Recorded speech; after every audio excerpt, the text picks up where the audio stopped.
The original version of this video was uploaded to Jason Verney's YouTube channel, where it and many other videos, podcasts, snippets and films can be found. That channel can be found at youtube.com/Jason Verney.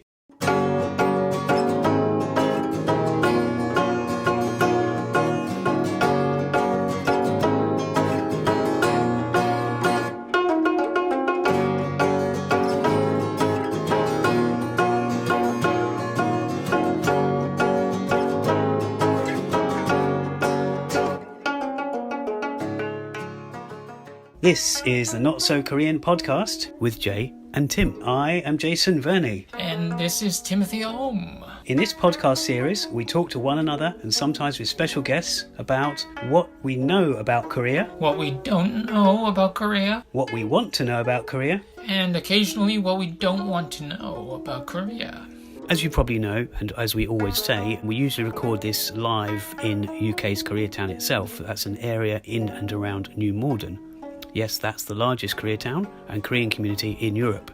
But I must add a quick statement from me, Jay, before passing you over to myself, on the fly and on the move somewhere else. Due to the nature of this episode, some segments, and in particular the sound quality, will differ slightly. Hopefully this won't affect your listening pleasure though. Oh, and in one or two clips, the fact that I was rather tired from the day itself, this may be evident when listening to me rambling. Enjoy!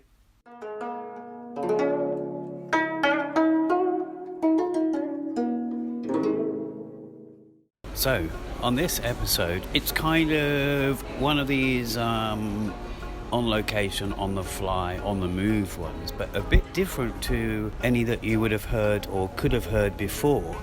I am essentially in Asia and I'm leaving Thailand. I've been here 7 months, about that, in and out of Laos as well, where I met quite a few Korean people.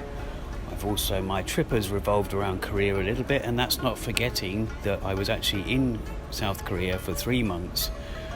At the start of this trip, I actually left Korea middle of November. So it's been a bit of a whirlwind of a trip. Still working on stuff, working on the Not So Korean podcast, and basically heading away from Asia as I start my kind of 11th month in Asia. So I wanted to record this because I will be going back to, and I'm going to record the second part when I've touched down in the UK. Which is where we were when we started the first series of the Not So Korean podcast. Myself and Tim, and I'll touch on that a bit more later, with regards to the slight change in the podcast. Well, we started it in New Malden, which is Europe's biggest Koreatown, and if you've heard our episodes, either the 25 that were in series 1, or there's been I think it's about 6 now in this series, so we're already in episode 7. And I know the last episodes you probably would have heard, if you tune in regularly, would be the episodes with the Korean adoptee, Aileen, and her talking about return to Seoul. Now, I wanted to just say that I am heading back to the UK, and that's where I will record the second part of this sort of on the fly mini episode, maybe, because I kind of wanted to put something out that was Korean related, and while we're prepared for the next episode. But it's been a crazy trip for me. I'm going home due to other reasons with regards to there's family reasons, there's other things I need to get in order before I head back out, and it could be that the next time I head back out it will be to Korea. So I wanted to touch on what's been happening briefly. I know I've done that in a previous episode or an earlier one of this season, of this series, and I wanted to just mention what's perhaps in store for us. That includes interviews. I actually conducted an interview a couple of days ago. Oh no, was it yesterday? Well, this week regarding Korea, a Korean-related interview anyway, and there's 2 others which are in the pipeline. There might be others. Tim has been busy as well with his side of things in the UK. He's been covering events or attending events and covering events relating to Korea. I've been through some changes personally. I left the UK as vegan, 7 months vegan. I think I first had something that was non-vegan in Copenhagen, and there is a point to this. There is a Korean-related point to this story. In Copenhagen, I think I had some cheese and dairy, and then when I touched down in Thailand in August last year, in 2022, I thought, well, I'm going to mix this up. I'm going to be pescatarian. I'm going to be vegetarian when I can, and occasionally have fish. And so then I headed over to Korea a couple of weeks after that, which I was in Korea for 3 months. And already, I was having a bit of fish, having, vegetarian, like bibimbap. So obviously I was back on the egg every now and again, as opposed to being vegan when you don't have egg. And because I knew it was going to be a challenge. Actually, in Thailand, it's probably easier because it's got so many more tourists in places.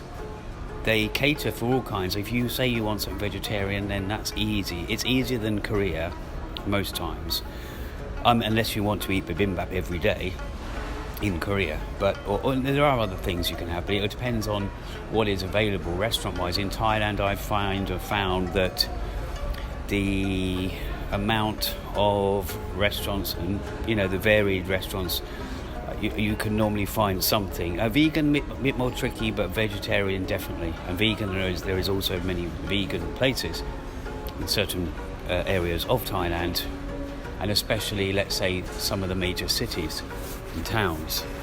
So I then, when I reached Korea, I then fell off another wagon, and it wasn't the drinking wagon. I've actually been off alcohol. I've been sober for just under 4 years.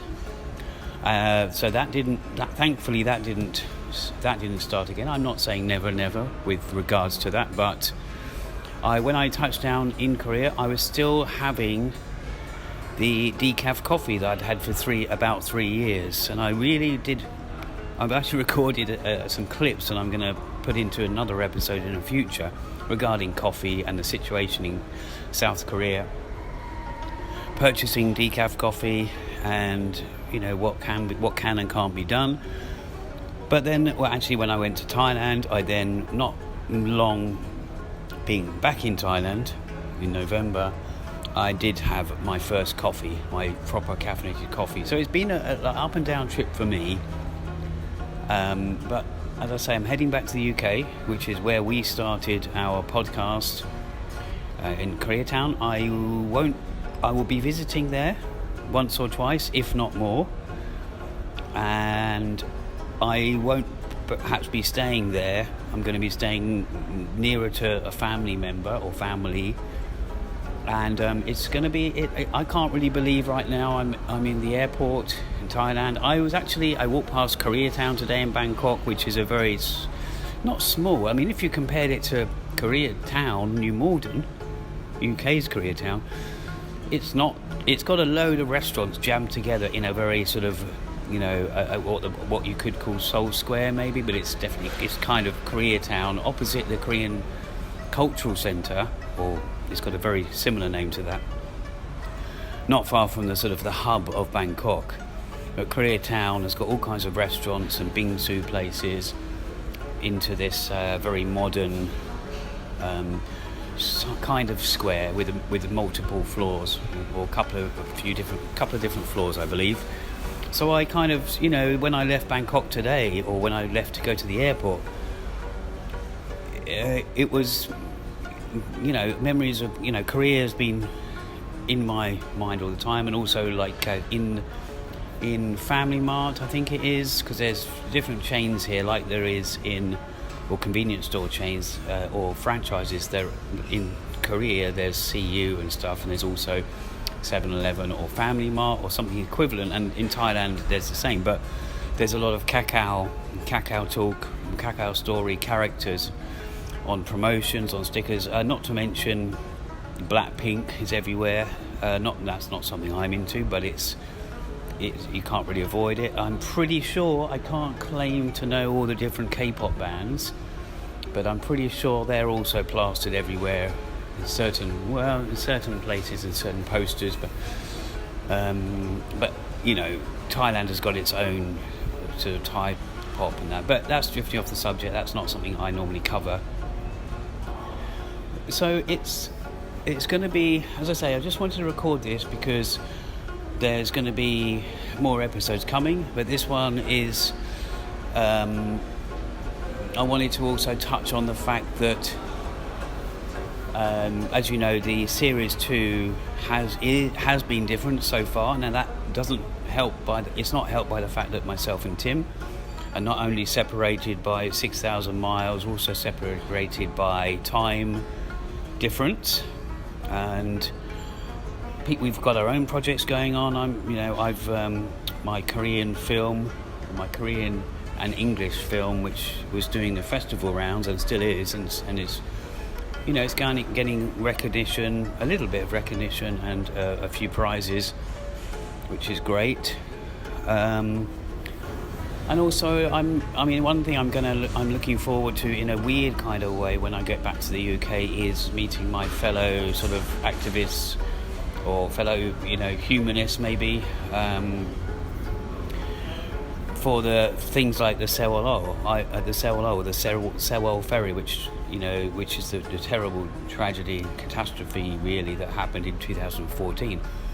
I've been attending those for 9 years, because it's recently passed the 9-year anniversary, and you know, for the last 10 months I've missed all those, and I missed the friendships, the friendship we have, and I've been attending those. Occasionally Tim has joined in as well, but it's something I'm very passionate about. Hence, if you see our thumbnail and the art that I design, or you know, I put together for the show, there's normally a yellow ribbon somewhere on that, normally in the same place. So yeah, I can't really believe I'm actually heading back. I've been very content in Asia for different reasons. It's just a culture that if it wasn't for Thailand, I would have never got into Korea. I would have never got into Asian film. Some people know that, some people don't perhaps. So I've got a lot to thank Thailand for. I didn't get a chance to revisit India. I didn't get a chance to revisit Cambodia or Vietnam. That was possibly on the cards. But wherever I did go, I was always on the lookout for the Korean connection. And you know, this is not a trip dedicated to research, but it's just something you can't help but see. And there's so many eateries in Bangkok relating to Korea, and yeah, all sorts. There's lots of Koreans here right now, actually. I've heard and seen both as I've come through. I've just airside at the moment, ready to get my flight, my 11-hour flight or whatever it is from Thailand. So I will put the second segment together with this, and it will be a little episode. I've been putting the episodes out sort of a Monday, Tuesday, and once or twice it slipped into Wednesday, but I've been trying to keep them at the beginning of the week so that they pop up on whichever platform you use, whether that's YouTube, Spotify, Apple Music, iTunes, you know, or any other good music audio platform. So I'll leave it at that. Once I've landed and got to my new abode where I'll be staying, I will get back on it and record a second segment, and talk more about the Korean connections with regards to myself and the show, I drifted off the topic. So what I was going to say was, you would have noticed a slight change. As I say, Tim's got his commitments, I've got my commitments. It could be, and as you've probably noticed, that we've had, Tim has been on the intro, he's been in certain clips with the series. But whether we take it in a different direction, I can guarantee you that there will be interviews. I've got an endless amount of interviews, either people that have agreed to do interviews or people who have even recorded one. There's even 1 or 2 recorded interviews. So, this podcast will continue. So that's it. I do really thank you that's it for this segment. I'm going to do another one when I get to Britain, Great Britain, or not so Great Britain, whatever you want to call it. So that's it, this segment. Listen out in a few seconds or so for the second segment. See ya.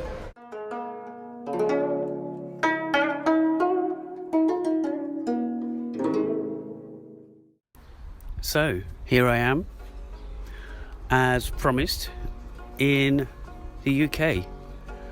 I arrived yesterday. About 24 hours ago, I arrived in Heathrow Airport, London, or the outskirts of London. Probably years ago it wasn't classed as London, but it is now. A bit like some people say with regards to where Koreatown is, at New Malden, Kingston. It was, I always considered it anyway, as Surrey, and then a few decades ago it became a part of Greater London. Some people would say it was Greater London. Either way, for me it's so suburby that it's so sort of green, and it's so open and different to where I've lived in London before, which was actually Zone 2 of London. It doesn't feel like that. But anyway, to get to the point, I've arrived, and it was a bit of a culture shock, or reverse culture shock. Some people say that's what it's called. I don't know what to make of this, first of all. I will say, with regards to Korea, and this is the Korean podcast, well, it's the not-so-Korean podcast, but it's a Korean-related podcast, that what we have to think about and remember is that although the Korean wave, or the Korean, it's become such a big thing worldwide, and even in the UK, people know of Korea now, South Korea, and they obviously they have known of Korea, but for culture, music, TV, film, etc., it's become widespread in people's maybe consciousness or minds. But we have to, as I say, we have to remember and note that it's not everywhere you go. There is not, Korean restaurants. There is not Koreans. I mean, in England, we have many places, many places, towns, villages, where there's not many or the zero Asian, whether that's India, Pakistanis, whether that's Koreans, Chinese, Japanese. I guess the reason I'm saying this is because I am now in a place where my family live, and it has nothing related to Korea. Sure, there might be some Asian people living here. There could even be some Koreans, or even there could be half Koreans, but there is no, where I am, it's a very English, British town, and you probably, the nearest thing you have, apart from Chinese restaurants, well, they're not even restaurants, they're Chinese takeaways, and you have a Thai restaurant here as well, where I am. The nearest thing you probably get to a Korean-related thing to see is perhaps in a supermarket. You've got Korean sauces, I guess. I haven't actually checked. There's big branded supermarkets here where I am. I recall where I was when I was looking to move back to Tunbridge Wells, which is not where I am right now, but it's not too far away from that, Royal Tunbridge Wells, or Tunbridge Wells.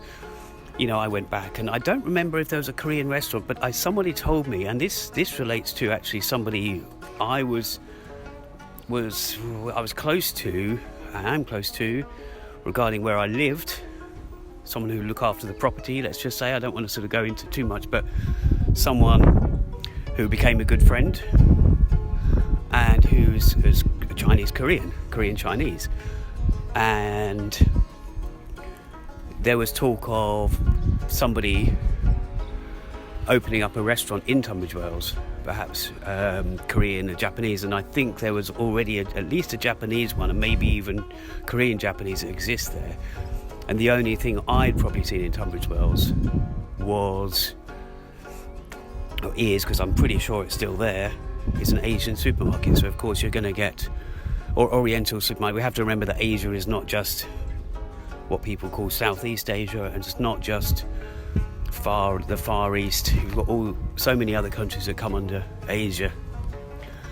But it's what we have to remember is these things are not everywhere.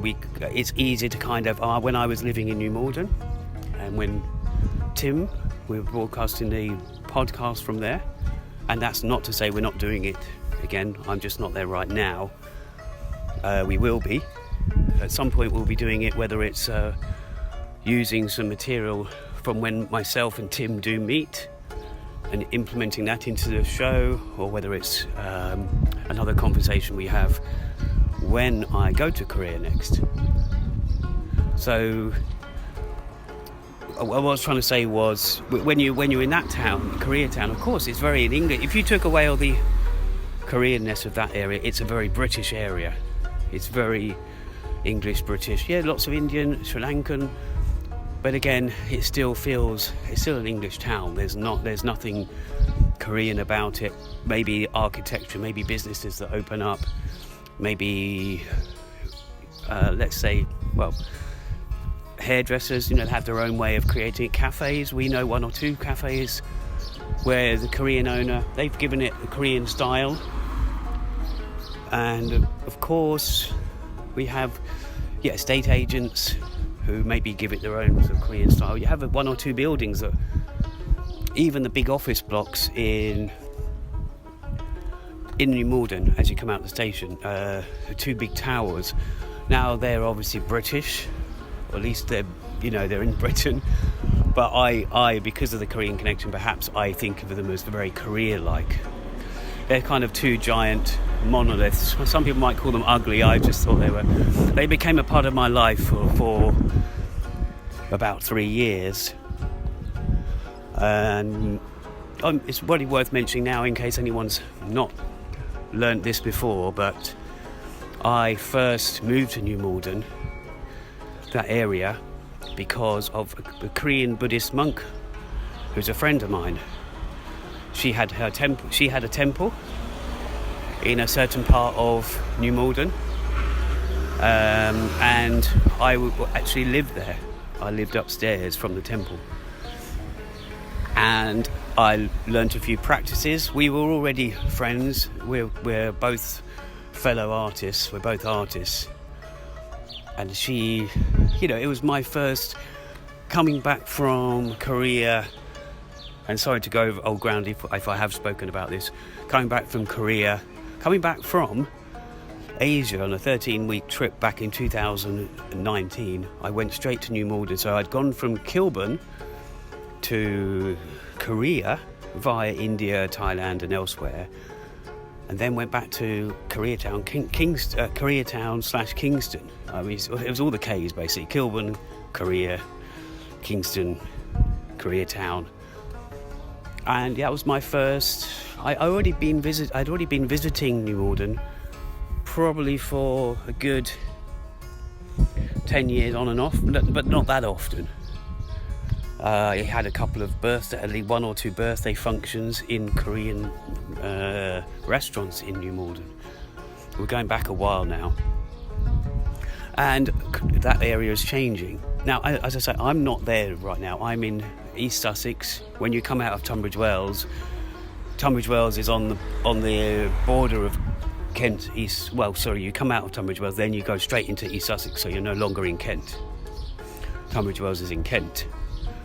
So while I'm recording this, I'm close to where my family is. I'm in East Sussex, and it is a weird feeling coming back. And I guess I just wanted to say that we have to remember that we might think that Korea has taken over, the culture, but in other places you wouldn't even know it. It's Koreatown itself, of course. You're going to feel the Korean community.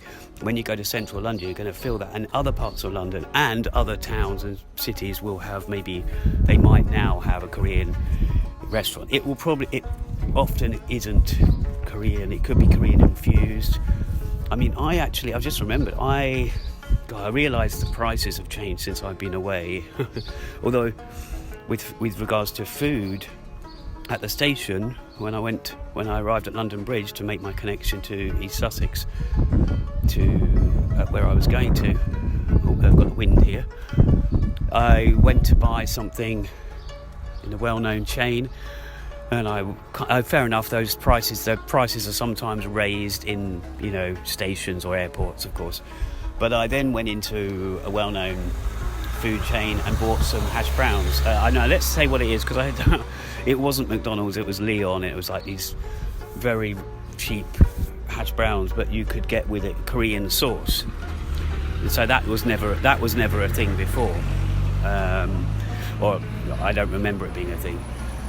I'm not saying it wasn't this time last year when I left, or the summer last year, but it wasn't when I was growing up. So much has changed. When I was growing up as well, the Chinese, I actually got fish and chips yesterday, but a Chinese takeaway would also do fish and chips, and it became a thing. Lots of Chinese doing both, and Indian restaurants. But when I was growing up, there was no time. Of course, I didn't know everywhere, but I wasn't aware of Thai restaurants. There might have been a few dotted around. Vietnamese, there probably wasn't many, if any, restaurants. Korean, there might have been. There would have been, I guess, somewhere, perhaps New Malden. No, even that was after I was born, excuse me, that the Koreatown community kind of, well, I don't know, it could be on the verge of that time without giving away my age. So here I am, I'm back in the UK. I don't know how long for. I will be revisiting Korea. That's probably something I'm going to do as long as I can keep doing it. Maybe I'll be living there. I don't know. I'm somewhere in Asia. I will be living part-time in some way, in some manner. But just to recap about one of my first Korean-related semi-planned things is to meet with my friends who are part Korean, part international, my friends who are activists, etc., for the Sewol Ferry cause. So that might be a week or 10 days away, but maybe I'll meet Tim before that. Maybe myself and Tim will meet before. Maybe other people, other Korean-related friends, acquaintances, fellow artists, fellow musicians, or what? No, sorry, not fellow musicians. I'm not a musician, but perhaps Korean musicians that I know, and we will see. There's also, I will say as well, there's the Korean Cultural Centre are running a program at the moment. I think it's still happening. It's the documentary strand, or documentary season, which they do very well on. I'm not sure if I'm going to venture into London for that, but it's something that, we must remember. There's a lot of, when people talk about the Hallyu wave, often it's not talked about the films as much as other stuff, drama or music, or what's classed as music, perhaps, where they talk about K-pop as opposed to Korean indie music, the sort of real independent music scene, the real music scene. And definitely rarely talked about is documentaries, either ones that focus on the history of Korea or the issues of Korea, or also just made by Korean documentary makers that touch on a Korean subject matter. And they're always very interesting to me, sometimes very heavy, but that's what documentaries can be used for. Obviously some documentaries can be lighter. Just that probably is a good time to end this little strand of this episode by saying that if anybody doesn't know, when I started this filmmaking trip of mine, well, I'd already begun it. I was writing scripts a couple of decades ago, and when I started with the Korean side of things, it was documentary. I got all these interviews from Koreans or Korean-related cineasts, fans, Korean culture experts, and I was putting together, which I am hoping that one day will see the light of day in some form or another. It turned into sort of a couple of different video arts eventually, some of the footage I had. But with regards to the documentary, it was based on Korea, and I wasn't trying to be controversial. I wasn't trying to be focusing on issues in Korea. There was there was moments of it that would be touching on it. It was meant to be, about a decade ago, highlighting the great things about South Korea and about Korea. We've got to remember that they're divided. There's a lot of politics at play here as to why they're divided. There's a lot of propaganda on different sides in different countries. There's people that want to keep North and South Korea separate. There's people that want them together. And I'm a big advocate for causes relating to that. So there's enough about me. We'll probably hear from Tim at some point in this series, and I just want to leave it there. So I know this has been a bit of a rambling, touching on Korea, touching on my return from Korea and Asia to England, but I just wanted to put this out there. It's a big thing for me coming back. It's quite I'm different things that I would do in Asia. Already in the last 24 hours, I've kind of thought, oh no, I'm not in Asia, I don't do that. And whether it's something you do every day, whether it's changing a socket or an adapter, whether it's going to the bathroom, whether it's something that just sort of, I have to get it out, that sort of, I'm not in Korea, I'm not in Asia, that frame of mind. Maybe it's, as people say, reverse culture shock or something. So that's it. I'm going to leave it at that. Next episode, it's either going to be an interview or it's going to be perhaps one of my recordings from being in Seoul or being in Korea. So look forward to that if you've got this far. And I'm just going to end it there. Okay, bye-bye.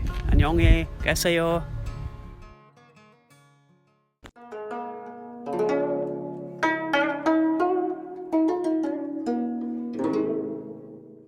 Well, we hope you enjoyed that episode. So that's all from us. 안녕히 계세요.